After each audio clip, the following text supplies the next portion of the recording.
Olá, seja bem-vindo e bem-vinda a mais uma aula de Química Analítica Instrumental.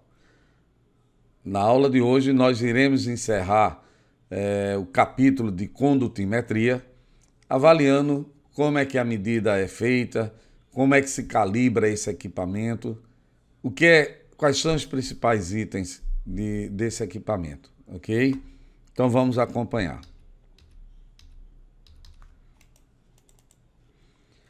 Como é que a medida da condutividade ela é realizada? Ok? Então, a condutividade ela pode ser medida aplicando uma corrente elétrica I alternada entre os dois eletrodos que são imersos na solução e medindo a voltagem, a DDP resultante. Durante esse processo, os cátions migram para o eletrodo negativo, né? Há uma orientação das cargas. Os íons estão em solução. Nós temos o eletrodo negativo, o cátodo, temos o ânodo, o eletrodo positivo, e a aplicação de uma corrente irá orientar esses íons de acordo com a sua carga. Os cátions irão se dirigir para o polo negativo e os ânions irão se dirigir para o polo positivo. Mas preste atenção que isso não é uma eletrólise. Na eletrólise nós utilizamos uma corrente direta. Esse detalhe aqui faz toda a diferença, ó, aplicando uma corrente elétrica alternada. A corrente alternada ela modifica a polaridade desses eletrodos. Só para você ter ideia, a corrente comercial que nós utilizamos na nossa casa, na nossa residência, ela tem uma frequência de 60 Hz. Então, o que é que significa uma frequência de 60 Hz? Que são 60 oscilações por segundo. Então, a polaridade desses eletrodos, ela muda 60 vezes por segundo. Então, daí não ocorrer eletrólise. Então, por que devemos usar corrente elétrica alternada na medida da condutividade? Para evitar a eletrólise, porque se a corrente fosse contínua, esses íons iam chegar em cada eletrodo, se depositar e haver uma reação de oxidação em um lado e uma reação de redução no outro. Nós estaríamos degradando a nossa substância, mas não é isso que nós queremos. Queremos medir só a condutividade. Então, usamos a corrente alternada porque não dá para ocorrer a eletrólise. Esse cátion, ao se dirigir para esse polo negativo, ele já mudou de polaridade 60 vezes. Então não dá para ocorrer essa eletrólise, tá certo? Aqui está a nossa célula de condutividade. Lá na medida do pH, nós temos o eletrodo sensível, naquela membrana sensível. Aqui nós temos a nossa célula de condutividade. Para uso em laboratório, tem aqui um formato, uma câmara de vidro, uma plaquinha de platina. Na verdade, são duas platinas, são dois eletrodos. Aqui são modelos de eletrodos para equipamentos de bancada. Aqui para medida de condutividade em linha, em tubulações, em equipamentos para demineralização de água. Olha o detalhe que eu tenho esses eletrodos, aliás, essas placas bem separadas, né? Aqui você está vendo de frente aqui uma visão mais lateral, onde eu vejo uma placa aqui e outra aqui, separada por uma distância. Então são essas placas que eu estava falando ali, aqueles eletrodos, ok? Definição de alguns termos importantes. A resistência, aquele senso comum que nós temos da eletricidade, né? A resistência da solução, ela pode ser calculada usando a lei de Ohm, né? Onde V é igual a R vezes I. Porque nós aplicamos uma corrente, medimos a voltagem. Então, se eu tenho corrente e tenho voltagem, pela lei de Ohm eu posso achar a resistência. O inverso da resistência é definido como condutância, que eu represento pela letra G. Então, o G é 1 sobre R.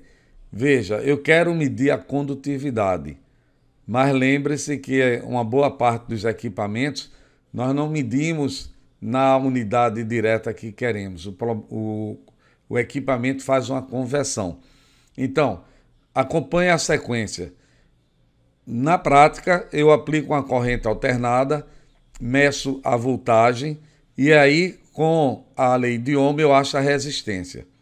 O inverso da resistência é o que a gente chama de condutância, que é representado pela letra S, aliás, pela letra G, e a unidade aqui é Siemens.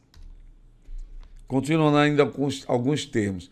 Constante da célula, importantíssimo, entra no cálculo da condutividade. A constante da célula, ela é calculada pela relação da distância entre os dois eletrodos e a área dos eletrodos. Então, a distância pela área.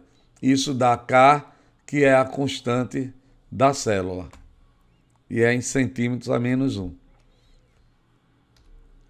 E agora sim, a gente vai ver como é que o equipamento mostra para a gente a condutividade.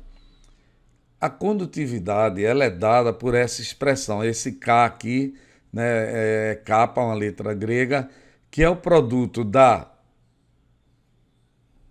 condutância vezes a constante da célula. Então eu tenho que ter cadastrado lá no equipamento, na configuração dele, quando a gente compra uma célula de condutividade, vem com um valor dessa constante. E aí eu cadastro, eu configuro o equipamento e informo qual é o valor da constante. Por que isso? Porque na prática o equipamento mede a resistência, faz o inverso para achar a condutância. Então nós temos a medida da condutância e multiplicamos a medida da condutância pelo valor da constante. Aí nós temos a condutividade, que é dada em Siemens por centímetro, ok? Não esquecer isso daí. Ainda um outro termo básico, resistividade. É o recíproco, quer dizer, é o inverso da condutividade. Se a condutância é o inverso da resistência, a resistividade é o inverso da condutividade, tá certo? Bom, operacionalmente, esse equipamento ele também deve ser calibrado. E a determinação, o conhecimento da constante da célula é necessário para que eu possa fazer o processo do cálculo da condutividade. Eu normalmente informo isso quando eu vou configurar o equipamento. Solução padrão de condutividade. Né? Para o potenciômetro, a medida do pH, nós tínhamos como padrão soluções tampões de pH conhecido. Na medida da condutividade, nós temos soluções de KCl, que é uma determinada concentração, produz uma certa condutividade. Então eu vou calibrar a célula, na verdade todo o equipamento, com uma solução de condutividade conhecida, tá certo? A temperatura também influencia, nós vimos na aula passada. A leitura de condutividade, normalmente a temperatura padrão em laboratório 25, ou às vezes você referencia que foi feita a temperatura de 20 graus. Mas nós sempre devemos fazer a medida experimental, além da célula, usar o sensor de temperatura, porque aí a gente sabe qual foi a temperatura que nós trabalhamos. Então, a medida da condutividade, né, eu já tinha explicado, você aplica uma corrente elétrica alternada a uma determinada frequência, mede o potencial e aí eu tenho, né, pela relação, a gente vai ter a condutância, que é o inverso da resistência. E aí o medidor de condutividade, ele usa a condutância e a constante da célula que já foi informada a ele para calcular a condutividade. Então, quando a gente olha no display, né, é todo esse processo que está por detrás, tá certo? Células. As células são os elementos mais importantes, é o nosso eletrodo, né? São duas placas metálicas, em geral é platina, né? A uma distância bem definida. Lembre-se que o cálculo da constante da célula vai ser a distância entre essas placas pela área.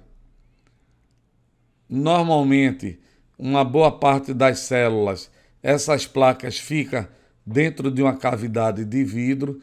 Temos que ter cuidado de ter o cuidado quando trabalhamos com essas células. Não pode levar choque mecânico. Na lavagem temos que ter o cuidado. Então, os mesmos cuidados que nós temos com o eletrodo do pH, tá certo? Essas placas metálicas que a gente está chamando de eletrodo, em geral é constituída, né, de platina e é revestida por um depósito de negro de platina que é para fixar melhor. A escolha da constante, né? Eu disse que cada célula que eu compro, ela vem com a constante. Isso vai depender muito de alguns fatores, tá certo? Temperatura de trabalho, presença de partículas sólidas, a própria condutividade, a faixa de condutividade que você vai trabalhar.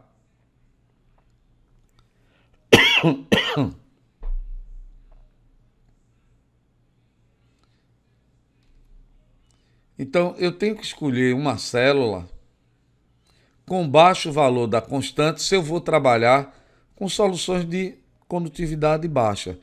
E um alto valor daquela constante para soluções de alta condutividade, tá certo? Então, no comércio, a gente especifica, olha, eu quero comprar uma constante, aliás, uma célula de condutividade com tal valor de constante.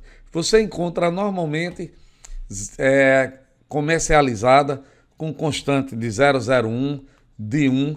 Essa é o padrão usado no laboratório. Para aquelas soluções do dia a dia no laboratório, essa é a célula, é o valor, né, da constante mais utilizado, nas proximidades de 1.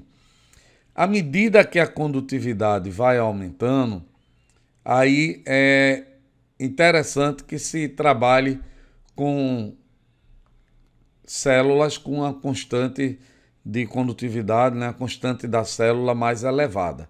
Então, para soluções muito condutoras, nas que a gente usa na indústria, né, eletroquímica, então é importante ter uma célula de condutividade com valor elevado. Eu diria que só em casos bem particulares, como eu estou citando alguns aqui, é necessário. Normalmente, no laboratório, essa é a célula padrão mais utilizada, ok? Então, pessoal, veja, concluímos essa segunda parte. Tivemos essa visão, né, geral da condutimetria. Foram 2 aulas. E eu convido vocês agora para assistirem o vídeo que nós fomos ao laboratório para mostrar para vocês, né, como se trabalha com medidor de condutividade, avaliar a condutividade de algumas soluções, ok? Na próxima aula, nós iremos começar a falar dos processos de separação. Nós vamos começar uma introdução à cromatografia gasosa, ok? Até a próxima aula, pessoal.